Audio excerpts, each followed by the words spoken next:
Hey besties, welcome to the No Podcast, proudly brought to you by Southern Africa Trust. My beautiful name is Panashe Chibata Moto, also known as the Dynamite, of course with a capital letter B. And I'm super excited to be with you guys today. And remember, we are commemorating the 16 days of activism against gender-based violence. And this year we are focusing more on ending digital gender-based violence. So I'm not alone. I don't like riding solo. I always have people with me that will help me unpack whatever that we'll be discussing. Remember, we say it here, it's raw, uncensored, and we talk about everything unfiltered. So joining me is a very beautiful and amazing lady who's buzzing on the social media spaces, and I'm super excited to have her with us today. So she's going to introduce herself, and I wish we could have like drum rolls, like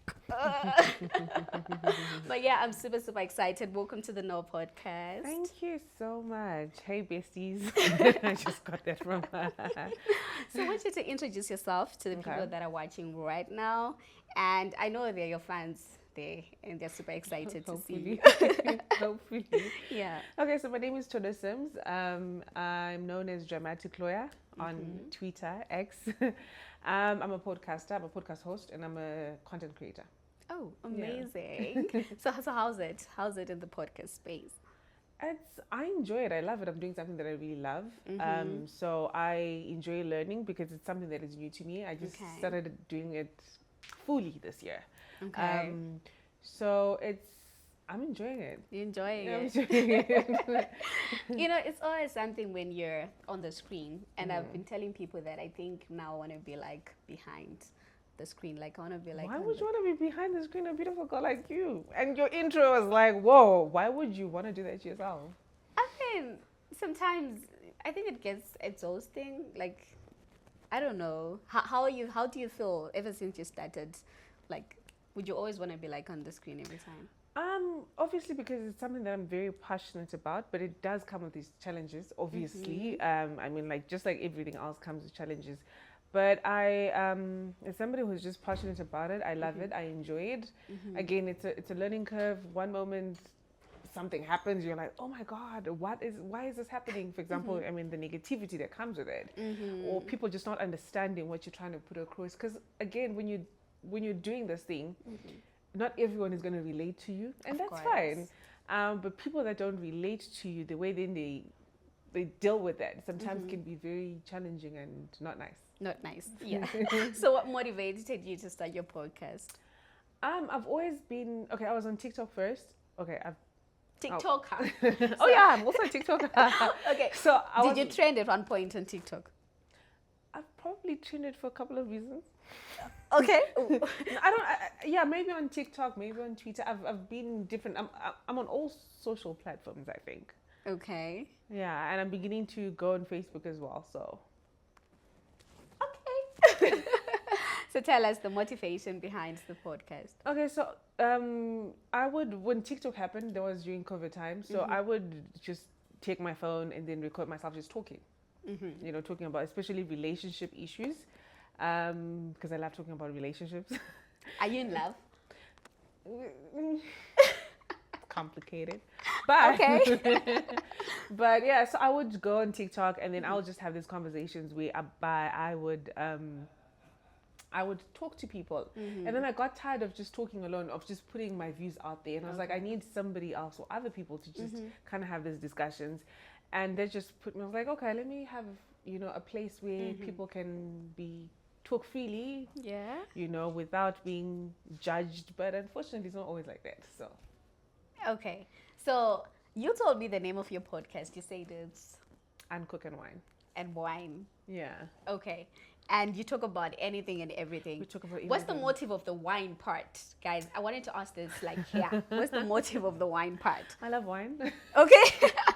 So initially when I was on my TikTok, I used to do videos holding a glass of red wine. Okay. I would also do dances, holding a glass of red wine. So I said when I stopped holding a glass of red wine, people would ask me in my comments, why don't you have your glass? Why don't you have a glass? Where's your glass? And I was like, okay, this could be, and I was looking for a name for the podcast. And I was like, I like wine and I like having conversations with wine. So the name of the podcast should just be around wine, and then Cook and Wine came about.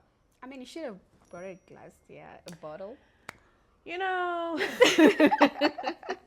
y'all don't drink wine, so I didn't want to waste it. Okay, so getting more into our conversation today, want to talk about the challenges that you face as a digital content creator. Yeah, what are some of the challenges that you face online?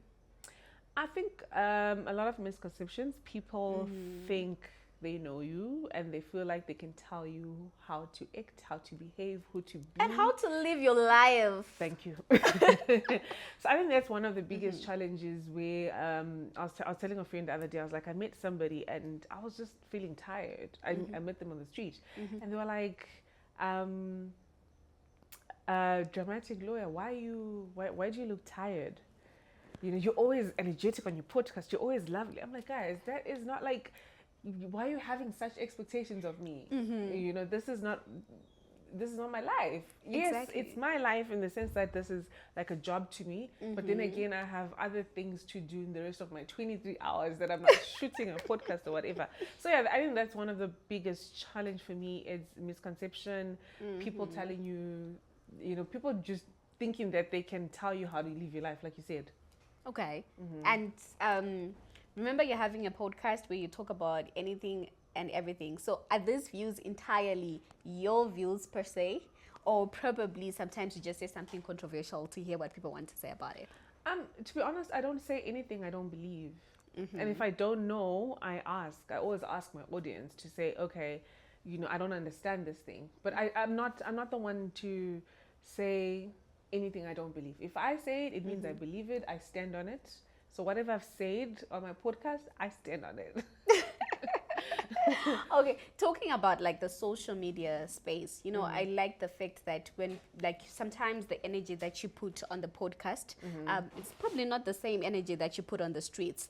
And many a times you hear people saying, in Shona, I know Faira, I know Dada, we met her like on the streets, and there's a lot of bashing on social media. How do you feel about that? Do you know what? First of all, I don't want to say I understand. The bashing, I don't understand, obviously, but I understand when people think they know you or you're their friends. I get that a lot because I share a lot about myself on Twitter, on TikTok. So that people have just been with me throughout my journey, so they feel like they know me because I've put out there, you know. I've talked about my relationships, I've talked about my family, I've talked about just my experiences in my day-to-day life.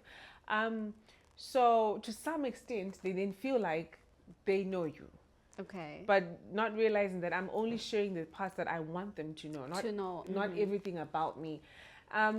It's unfortunate because it's unfortunate that when you put out that stuff about you, people then feel entitled to kind of bash you. They kind of feel entitled to kind of tell you how you look, how you shouldn't look, how you should act or how you should not act, which is quite unfair. And how do you take that negativity? It depends on which platform. Let's talk about X, of course. I think because X was one of like the first platform I ever really grew on. I think I had the most following on. I started with X. I started being myself on X. You know, before any other platform. So because of that, I've just understood that people on X sometimes can just be crazy. You can't say you have a thick skin. No, that's why I said it depends on which platform. I'm not saying I have a thick skin. I'm just when it comes to X, and I say this to people all the time. Not that it doesn't affect me. It's like, okay, let me give you an example. It's like when you see a crazy person in the streets, right? And then they say something stupid to you. Yeah. It's like it doesn't even bother you. Like that's how I see you're gonna come for me again, but you are crazy on X. That's what you're saying. But that's how I feel like when somebody is bashing me on X, it's like you all are just. It doesn't really get to me. However, if something is posted on Instagram on Zim Celebs, oh my God, I don't even. Do you know what? I have told myself not to read the comments because sometimes it's like, why are you hating me so much? You don't know me. Why are you talking about the way my body looks? Like what does it have to do? Like of all the things I've said, of everything I've done, you know, commenting and saying, "Oh, you're old, Shiro." I mean, I get that a lot on Twitter. I don't mind it on Twitter, but anywhere else, it's like, You know, I mean, you should be asking, do you want to marry me? Because what's that? I don't want to marry him. I don't want to marry anyone who's bashing anyone on social media. That's not nice. But yeah, again, it's like you don't know what somebody is going through. I saw recently, I'm not going to say the names, but recently someone on Twitter which I thought was really bad. They were asking a couple that recently got married, a famous couple in Zimbabwe. They were asking them, why you guys don't have a child? Like, what's wrong with this woman? I was like, that is so unfair. Exactly. Like it's brutal because women go through a lot. You know, even men. For you to just say something insensitive and start talking about, you don't know what she's going through. Maybe she's trying, maybe she's had miscarriages. You don't know what she's going through, and then you have the audacity to just come and put their picture there and be like, why can't you give this man a child? What's wrong with you? That is unfair. So I feel sorry for people like that. Like it's not nice. People shouldn't do it. Like I said, I don't have a thick skin. It just depends on the platform. On Instagram, on Facebook, I don't read comments because I feel like they get to me and they make me sad. Especially when Zim Celebs takes a clip from my podcast. I'm like, I'm not reading it. I tell my co-hosts, I'm like, guys, don't read the comments. Like, let them go. But on Twitter, I'm coming for you. So like, you respond on Twitter? I do. I'm like, you want to do this? Let's do it. Let's do this. But then I never really, I'm not in support of people insulting other people online. You know, what I also prefer about Twitter is most of the time, compared to the other platforms, I think, is most of the time with Twitter, it's people disagreeing with what you've said. In most cases, there are a few here and there, but it's like it's a debate on what you've just posted about. So, for example, if I say, you know, like the last post we had, that was kind of heated up on Twitter. It was like, I think my co-host was like, women don't mind being second wives. You know? So when people come and then they argue with that, that's fine. Like, don't insult us for saying that.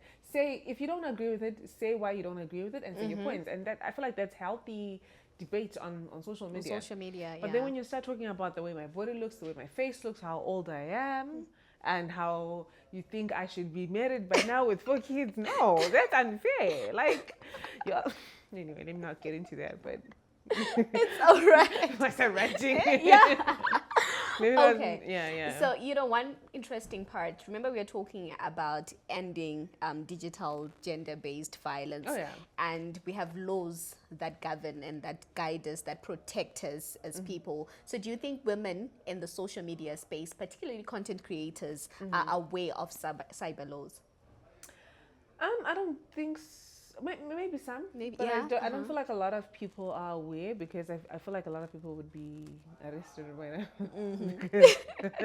No, I don't think a lot of people are aware, and I feel like there should be more done for people to know, because people go through a lot. Yeah, exactly. You know, people go through a lot. Like I've seen some people really, you know, have the worst comments ever, and I'm like, how are you taking this? I feel sorry for people, you know, when they go through this.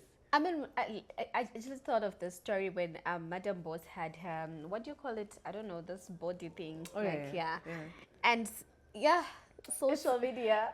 Yeah, and you know the worst. I think the worst thing about all this is people, when they see you on social media, it's like they feel like you're a robot. Like you don't feel like you're not a human being.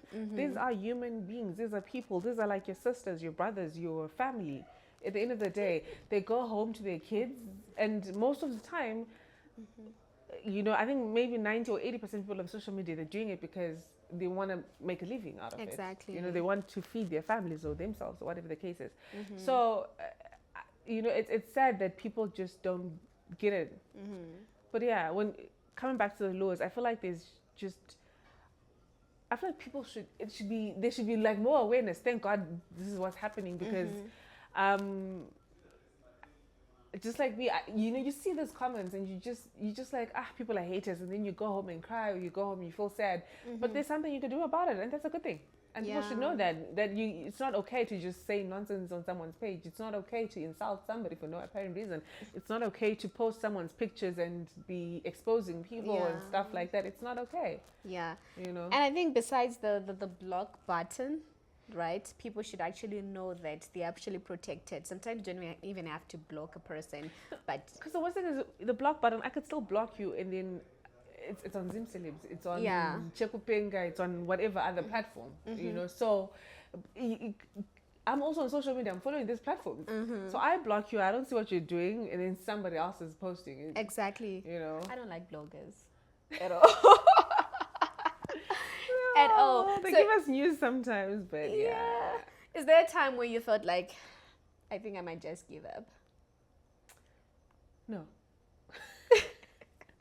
Let me think. Give up social media. Yeah, like from the negativity that surrounds it.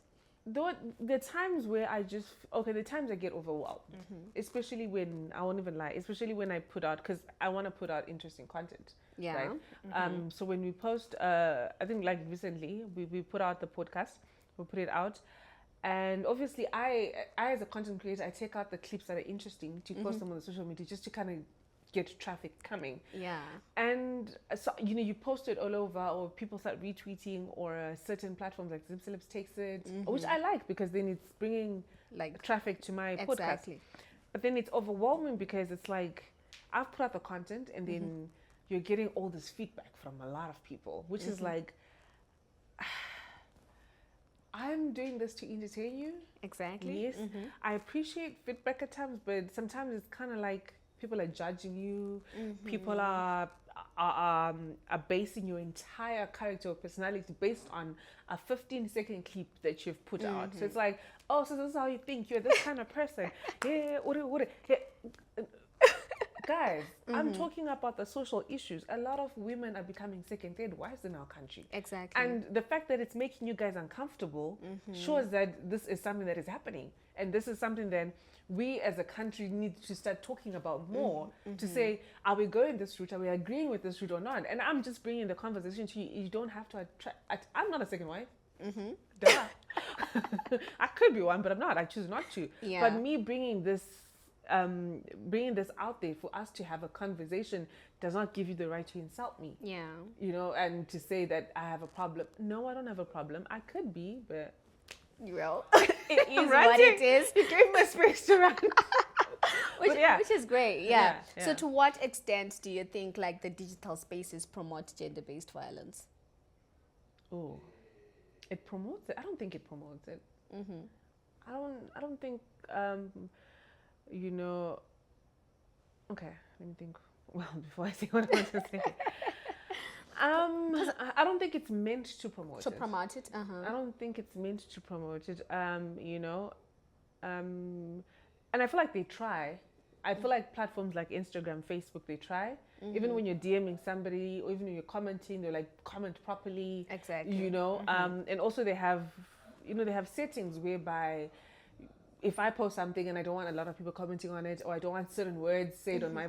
So I feel like they're doing as much as they can, to be honest. Twitter does the same. If you feel like they give you an option to say if this person has violated you with a comment.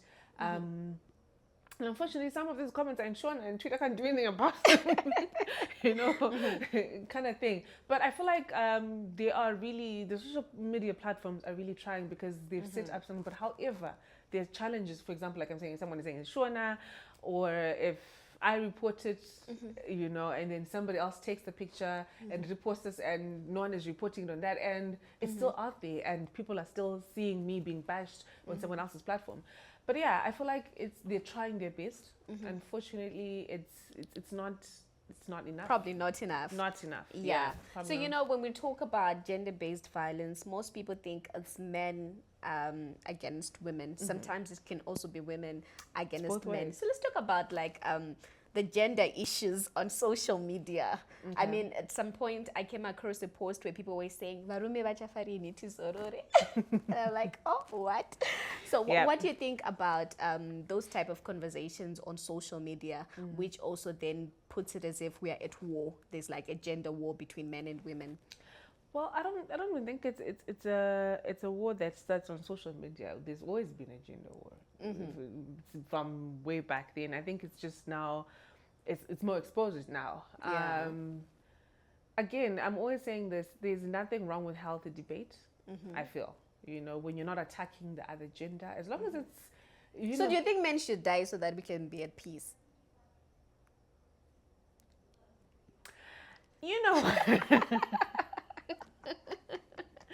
I don't think all men should die. I don't think anyone should die, to be honest. It's unfair. I don't think anyone should die. But I feel like I'm not supporting it. It's unfair for women to be saying such stuff because, again, you don't know how it's affecting the next person. Exactly. Someone might laugh it off, but you don't know how it's affecting the next person or how, they might take it, which is really unfair.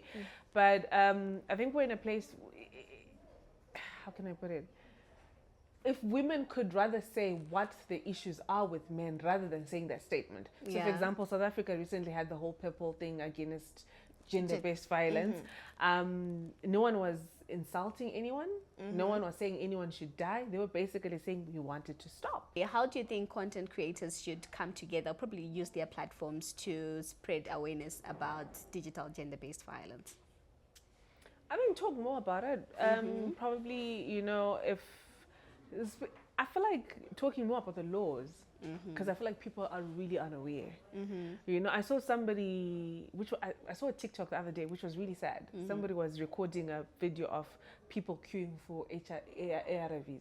Okay. And literally, that's toxic. I was like, why would you do that? Why would you record people that are minding their business, doing whatever? And he was laughing, and I was like, why would you do that? This person should be arrested because you're violating people's privacy. Yeah. It's a violation of someone's privacy. So if people would understand the laws and I feel like content creators, what they can do is actually start reporting some of these people.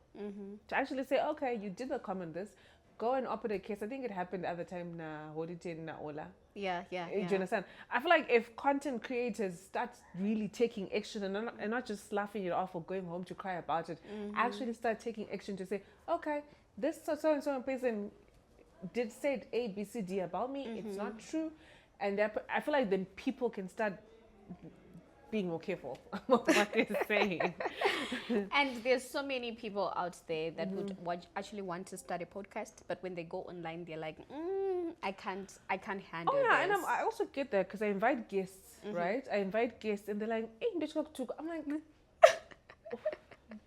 I think 90% of the people that decline to come on my show, that's the reason. I don't want to be exposed because next thing Lebs is going to take me and people are going to be saying nonsense. Next thing this is going to happen. You understand? Yeah. So people are scared of that, which is it's not supposed to be like that.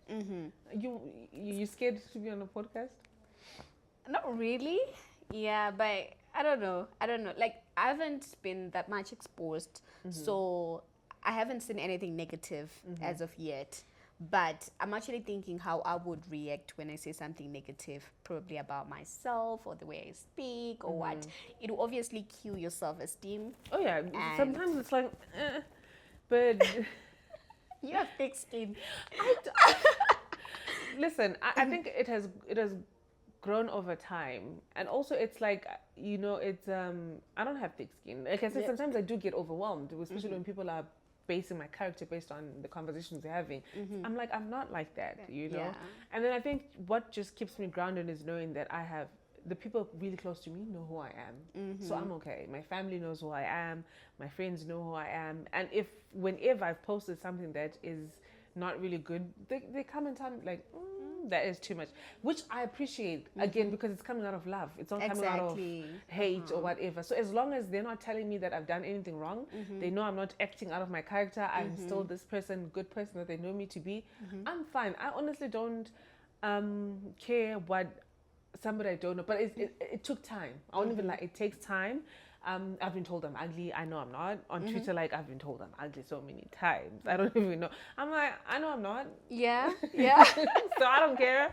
You've got your own issues. But then again, not everyone is probably as strong as me. Some people are fragile. Some people are. And it's just not a good thing to do. It is, yeah. It's not. I mean, constructive criticism is okay. No, it's but good. when it goes beyond that, then, well, it's something else. So what would you like to say is your parting words to people that are listening to you right now? It's to say if you're on social media, if you're a content creator, continue doing what you're doing. Yeah. Do not let haters defer you from doing what you're passionate about. If you love it, do it. And again, if you are really sensitive, because some of the things are sensitive, use the settings or the things that the tools that some of these platforms gives us. Remove comments.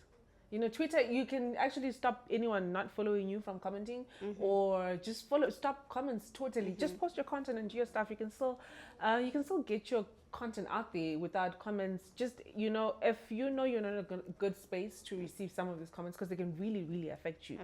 And we need to protect our mental health. That is very much important. So use those tools until you get to a place where you can. And for people on social media, if somebody is stressing you, report them.